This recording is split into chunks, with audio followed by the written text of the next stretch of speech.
नमस्कार दोस्तों, आज का विषय है पूजा। तो शुरू करते हैं आज का पॉडकास्ट। सुबह की उजियारा के साथ आकाश में फैले तारे धूमिल हो जाते हैं। केवल चांद दिख पड़ता है और भोर का तारा कहिए या सांझ का तारा, आकाश में शुक्र और बुध की चमक सबसे तेज़ दिख पड़ता है। पर जैसे जैसे सूरज की रोशनी खिलती है, ये चंद्रमा की उजाला भी विलुप्त हो जाते हैं। यही है सूरज की खासियत। पर जग को उजियारा देने वाले खुद इसके नीचे अंधियारा छाया रहता है और वह खुद देख नहीं पाता है। चारों तरफ आकाश नीला था, लेकिन नीचे की तरफ बादल काली छाई हुई थी। वह डरावना लग रहा था। इसलिए बंधु संसार को प्रकाश देने वाला खुद अंधकार में रहता है। इसे वह खुद समझ में नहीं आता। मैं साधारण मानव लोहे के आकार देने के लिए न जाने किस तरह भट्टी को गर्म करना है, तो उसे ऊपर वाले सूरज को देखो, ईश्वर की रोशनी देने के लिए कितने हमारे लिए मेहनत करते रहते हैं। खुशियाँ इज़ नॉट समथिंग रेडीमेड, बल्कि अपने कर्म से खुशियाँ मिलती है। इसे न तो अत्यधिक दुख, उदास, हताश से खरीदी जा सकती है और न ही अत्यधिक सुख, भोग, विलासिता से दाम लगाया जा सकता है। हताशा निराशा के पुल में लटका हुआ अनुभव से ज़्यादा मन की पवित्रता से खरीदा जा सकता है। इसी मन की सच्चाई से ज्ञान आएगा और इसी ज्ञान से ओरिजिनल खुशियाँ जन्म लेती है। पेड़ पौधे वही है, ज़मीन जगह वही है, पक्षी चिड़ियाँ वही है, फिर भी लोग अपना अपना धाक जमाना नहीं छोड़ते। ये रौब, ये मेरा धौ, सब एक दिन धूल में मिल जाएगा जब तू लेगा सदा के लिए आँख मूंद। जिस प्रकार संतान प्राप्ति के लिए प्रसव पीड़ा सहन करना पड़ता है, उसी प्रकार संसार कल्याण के लिए कुछ तो पीड़ा सहन करना पड़ता है। किसी राक्षसी लोक का विनाश महादेव इसलिए नहीं किया ताकि उनके द्वारा वरदान का कोई अहित न हो।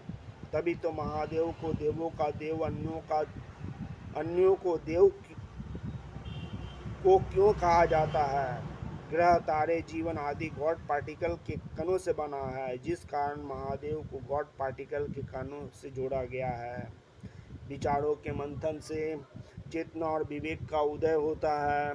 अमृत पाने के लिए भी विष का भी श्राव होगा। मन के विषैले भाव का अंत करना भी आवश्यक है, नहीं तो जानवर और मानव में अंतर ही क्या रह पाएगा। इसी घड़ी महादेव हंसते हंसते हलाहल पी गए और माँ तारा इस जहर को निकालने के लिए शिव का सहयोग किया।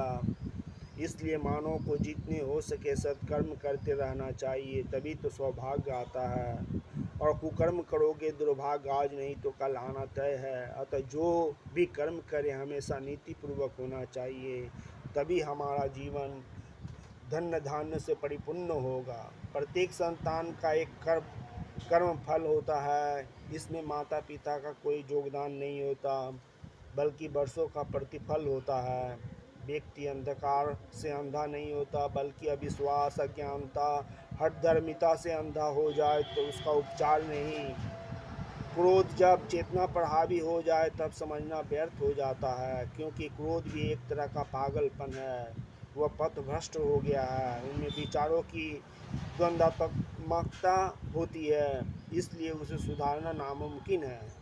इसलिए व्यर्थ की चिंता मत करे, जो होना है उसे होने के लिए नियति अपना रास्ता खोज लेता है।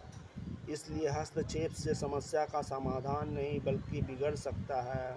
अतः प्रकृति पर भरोसा रखें, वही हर इच्छा को बस में रखता है।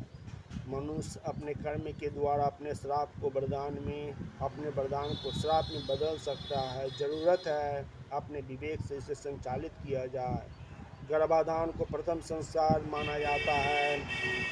गर्भ में ही बालक की सभी शिक्षा शिष्टाचार की कली पल्लवित होती है। इसी वक्त हमें यह ज्ञान मिलता है, पुष्प के गंध और पवन के वेग को छुपाया नहीं जा सकता। ये घटना हमें सिखाती है कि झूठ बोलना पाप है, खासकर भगवान के सामने। झूठ बोलने से न केवल व्यक्ति का अपना नुकसान होता है बल्कि दूसरे को भी हानि पहुंचती है। इस कहानी से एक सीख यह है कि जब भी कोई व्यक्ति अच्छा काम कर रहा हो तो उसे रोकना नहीं चाहिए। शुक्राचार्य राजा बलि को दान देने से रोक रहे थे। इस काम की वजह से उन्हें अपनी आँख खोनी पड़ी। जब हम किसी को अच्छे काम करने से रोकते हैं तो हमारी परेशानियाँ बढ़ती हैं। अच्छे काम करना भी पूजा करने की तरह ही है। हमें भी नेक काम यथासंभव करता रहना चाहिए। यही जीवन की असली पूजा है। बस आज के लिए इतना ही। फिर अगली कोई विषय लेकर उपस्थित होंगे। नमस्कार, जय हिंद, वंदे मातरम।